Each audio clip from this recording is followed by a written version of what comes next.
بسم اللہ الرحمن الرحیم۔ محترم سامعین، ناظرین و ویورز، السلام علیکم ورحمۃ اللہ وبرکاتہ۔ امید ہے اب اللہ تعالیٰ کے فضل و کرم سے خیریت سے ہوں گے۔ اللہ تعالیٰ آپ کو، آپ کے لے خانہ کو ہمیشہ اپنی زبان میں خوش رکھے، شاد باز رکھے، آباد رکھے، آمین۔ راہ ہدایت و نجات کے سلسلے کا بلاگ القرآن و حدیث اپنے یوٹیوب چینل بشیر رشیدی سے پیش کر رہا ہوں۔ یہ روحانی اور قرآنی بلاگ جو سراسر باعث خیر، باعث برکت اور باعث ثواب ہے، میں روزانہ کی بنیاد پر اس چینل پر اپلوڈ کرتا ہوں۔ اللہ تعالیٰ کی رضا کے لیے اللہ تعالیٰ میری یہ کاوش قبول فرمائے۔ لہٰذا اگر آپ نے ابھی تک اسے سبسکرائب نہیں کیا تو ضرور سبسکرائب کیجیے گا، شیئر کر کے، لائک کر کے بیل آئیکن کو پریس بھی کر دیجیے گا۔ شروع کرتے القرآن و حدیث۔ اعوذ باللہ من الشیطان الرجیم، بسم اللہ الرحمن الرحیم۔ وَإِمَّا تُعْرِضَنَّ عَنْهُمُ ابْتِغَاءَ رَحْمَةٍ مِّن رَّبِّكَ تَرْجُوهَا فَقُل لَّهُمْ قَوْلًا مَّيْسُورًا وَلَا تَجْعَلْ يَدَكَ مَغْلُولَةً إِلَىٰ عُنُقِكَ وَلَا تَبْسُطْهَا كُلَّ الْبَسْطِ فَتَقْعُدَ مَلُومًا مَّسْحُورًا۔ إِنَّ رَبَّكَ يَبْسُطُ الرِّزْقَ لِمَن يَشَاءُ وَيَقْدِرُ إِنَّهُ كَانَ بِعِبَادِهِ خَبِيرًا بَصِيرًا۔ صدق اللہ العظیم۔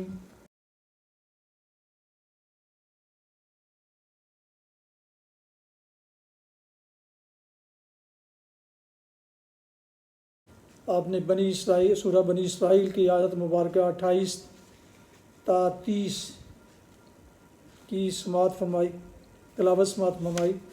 اس کا اردو ترجمہ پیش خدمت ہے۔ وَإِمَّا تُعْرِضَنَّ عَنْهُمُ ابْتِغَاءَ رَحْمَةٍ مِّن رَّبِّكَ۔ نمبر 5، اگر ان سے یعنی حاجت مند رشتہ داروں، مسکینوں اور مسافروں سے تمہیں کترانا ہو، اس بنا پر کہ ابھی تم اللہ کی اس رحمت کو جس کے تم امیدوار ہو تلاش کر رہے ہو، تو انہیں نرم جواب دے دو۔ نمبر 6، نہ تو اپنا ہاتھ گردن سے باندھ رکھو اور نہ اسے بالکل ہی کھلا چھوڑ دو کہ ملامت زدہ اور عاجز بن کر رہ جاؤ۔ تیرا رب جس کے لیے چاہتا ہے رزق کشادہ کرتا ہے اور جس کے لیے چاہتا ہے تنگ کر دیتا ہے۔ وہ اپنے بندوں کے حال سے باخبر ہے اور انہیں دیکھ رہا ہے۔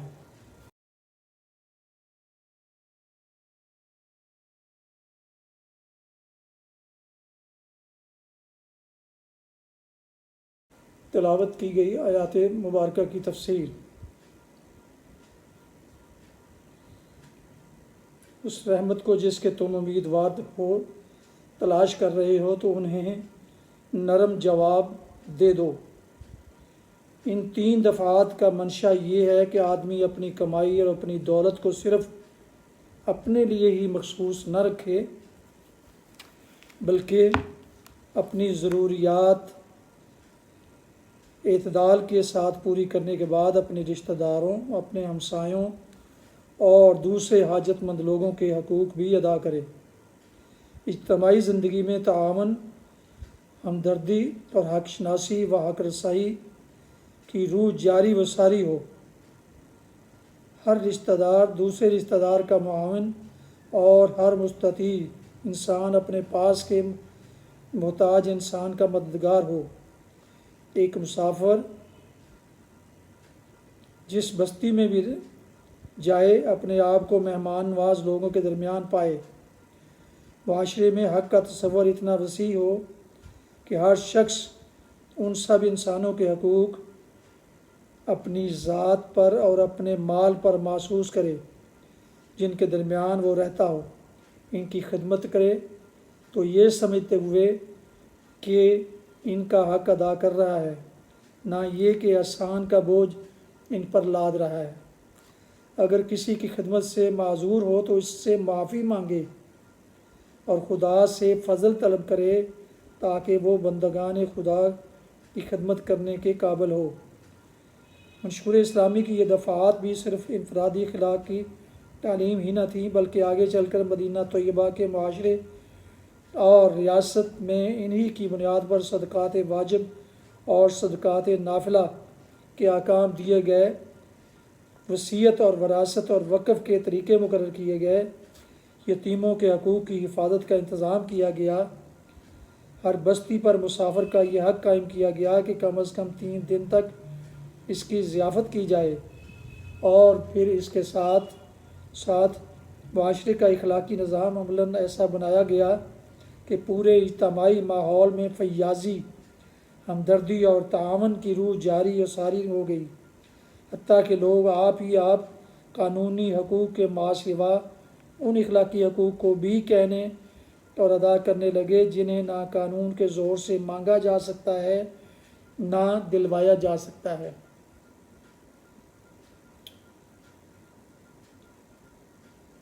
اور نہ اسے بالکل ہی کھلا چھوڑ دو کہ ملامت زدہ اور عاجز بن کر رہ جاؤ۔ ہاتھ باندھنا استعارہ ہے بخل کے لیے، اور اسے کھلا چھوڑ دینے سے مراد ہے فضول خرچی۔ دفعہ 4 کے ساتھ دفعہ 6 کے اس فکروں کو ملا کر پڑھنے سے منشا صاف یہ معلوم ہوتا ہے کہ لوگوں میں اتنا اعتدال ہونا چاہیے کہ وہ نہ بخیل بن کر دولت کی گردش کو روکیں اور نہ فضول خرچ بن کر اپنی معاشی طاقت کو ضائع کریں۔ اس کے برعکس ان کے اندر توازن کی ایسی صحیح حص موجود ہونی چاہیے کہ وہ بجا خرچ سے باز بھی نہ رہیں اور بے جا خرچ کی خرابیوں میں مبتلا بھی نہ ہوں۔ فخر اور ریا اور نمائش کے خرچ، عیاشی اور فسق و فجور کے خرچ اور تمام ایسے خرچ جو انسان کی حقیقی ضروریات اور مفید کاموں میں صرف ہونے کے بجائے دولت کو غلط راستوں میں بہا دیں اور اصل خدا کی نعمت کا کفران ہے۔ دراصل خدا کی نعمت کا کفران ہے۔ جو لوگ اس طرح اپنی دولت کو خرچ کرتے ہیں وہ شیطان کے بھائی ہیں۔ یہ دفعات بھی محض اخلاقی تعلیم اور انفرادی ہدایات تک محدود نہیں ہیں، بلکہ صاف اشارہ اس بات کی طرف کر رہی ہیں کہ ایک صالح معاشرے کو اخلاقی تربیت، اجتماعی دباؤ اور قانونی پابندیوں کے ذریعہ سے بے جا صرف مال کی روک تھام کرنی چاہیے۔ چنانچہ آگے چل کر مدینہ طیبہ کی ریاست میں دونوں دفعات کے منشا کی صحیح ترجمانی مختلف عملی طریقوں سے کی گئی۔ ایک طرف فضول خرچی اور عیاشی کی بہت سی صورتوں کو از روئے قانون حرام کیا گیا، دوسری طرف بالواسطہ قانونی تدابیر سے بے جا صرف مال کی روک تھام کی گئی۔ تیسری طرف معاشرتی اصلاح کے ذریعہ سے ان بہت سی رسموں کا خاتمہ کیا گیا جن میں فضول خرچیاں کی جاتی تھیں۔ پھر حکومت کو اختیارات دیے گئے کہ اسراف کی نمایاں صورتوں کو اپنے انتظامی احکام کے ذریعہ سے روک دے۔ اسی طرح زکوٰۃ و صدقات کے احکام سے بخل کا زور بھی توڑا گیا اور اس امر کے امکانات باقی نہ رہنے دیے گئے کہ لوگ زر اندوزی کر کے دولت کی گردش کو روک دیں۔ ان تدابیر کے علاوہ معاشرے میں ایک ایسی رائے عام پیدا کی گئی جو فیاضی اور فضول خرچی کا فرق ٹھیک ٹھیک جانتی تھی اور بخل اور اعتدال میں خوب تمیز کرتی تھی۔ اس رائے عام نے بخیلوں کو ذلیل کیا، اعتدال پسندوں کو معزز بنایا، فضول خرچوں کو ملامت کی اور فیاض لوگوں کو پوری سوسائٹی کا گلے سرسبد قرار دیا۔ اس وقت کی ذہنی و اخلاقی تربیت کا یہ اثر آج تک مسلم معاشرے میں موجود ہے کہ مسلمان جہاں بھی کنجوسوں اور زر اندوزوں کو بری نگاہ سے دیکھتے ہیں اور سخی انسان آج بھی ان کی نگاہ میں معزز و محترم ہے۔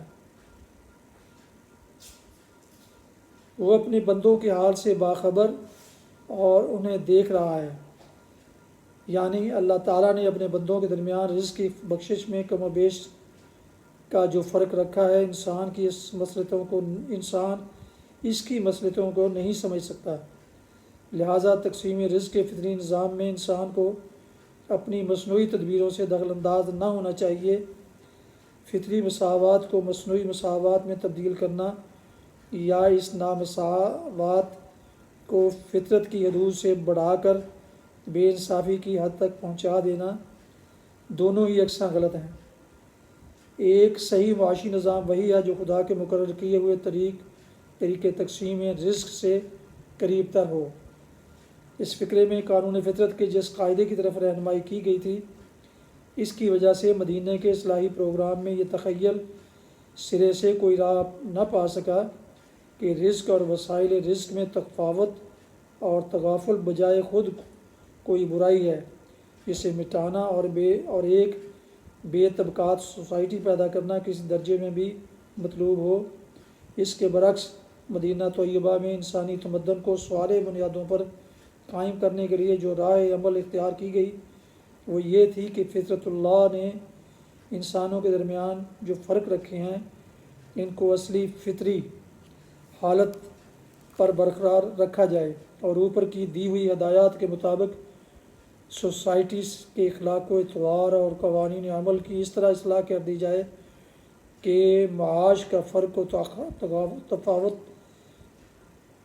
کسی ظلم و بے انصافی کا موجب بننے کے بجائے ان بے شمار اخلاقی، روحانی اور تمدنی فوائد و برکات کا ذریعہ بن جائے جن کی خاطر ہی دراصل خالق کائنات نے اپنے بندوں کے درمیان یہ فرق و تفاوت رکھا ہے۔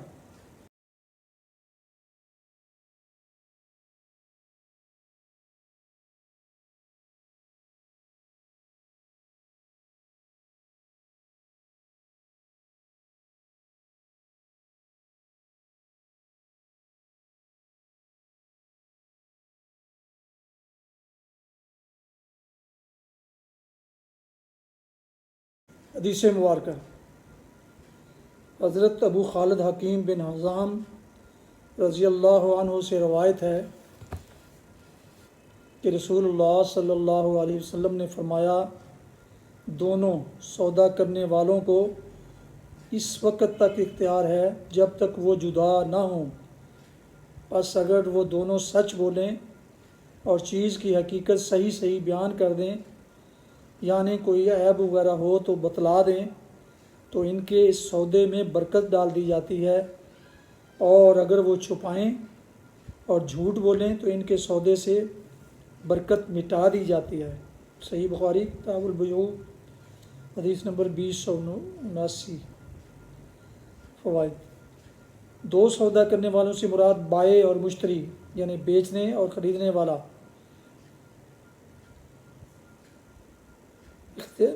وہ ہیں۔ اختیار کا مطلب ہے کہ جب تک دونوں مجلس میں موجود رہیں انہیں سودا فسخ کرنے کا اختیار حاصل ہے۔ لوگ بالعموم بات چیت کر کے اختتام کے بعد سودا فسخ کرنے کو جائز نہیں سمجھتے، گو فریقین مجلس میں موجود رہیں، جیسا کہ حناف کا بھی مسلک ہے، لیکن یہ صحیح نہیں ہے۔ حدیث سے ایسا سمجھنے والوں کی تردید ہوتی ہے۔ نمبر 2، سودے میں سچائی برکت کا اور جھوٹ اخفا یعنی عیب کا چھپانا بے برکتی کا باعث ہے۔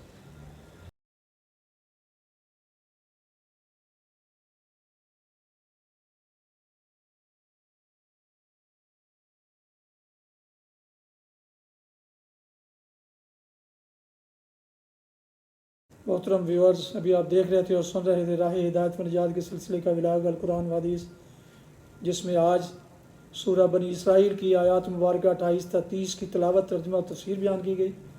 اس کے علاوہ ایک حدیث مبارکہ بھی پیش کی گئی۔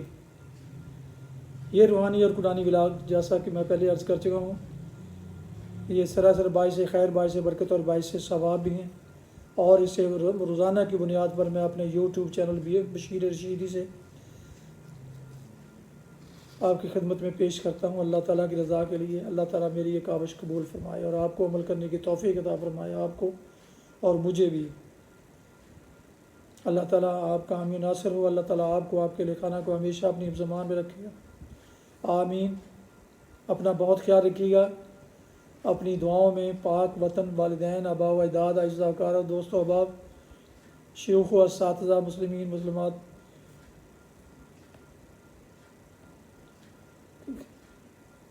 کے علاوہ اس ناچیز کو بھی ان میں شامل فرمائیں تو انتہائی مشکور ہوں گا۔ اللہ تعالیٰ آپ کا حامی و ناصر ہو۔ اللہ تعالیٰ آپ کو، آپ کے خانہ کو ہمیشہ اپنی زمان میں آباد رکھے، شاد باد رکھے، آمین۔ السلام علیکم ورحمۃ اللہ وبرکاتہ۔ پاکستان زندہ باد۔ اللہ حافظ۔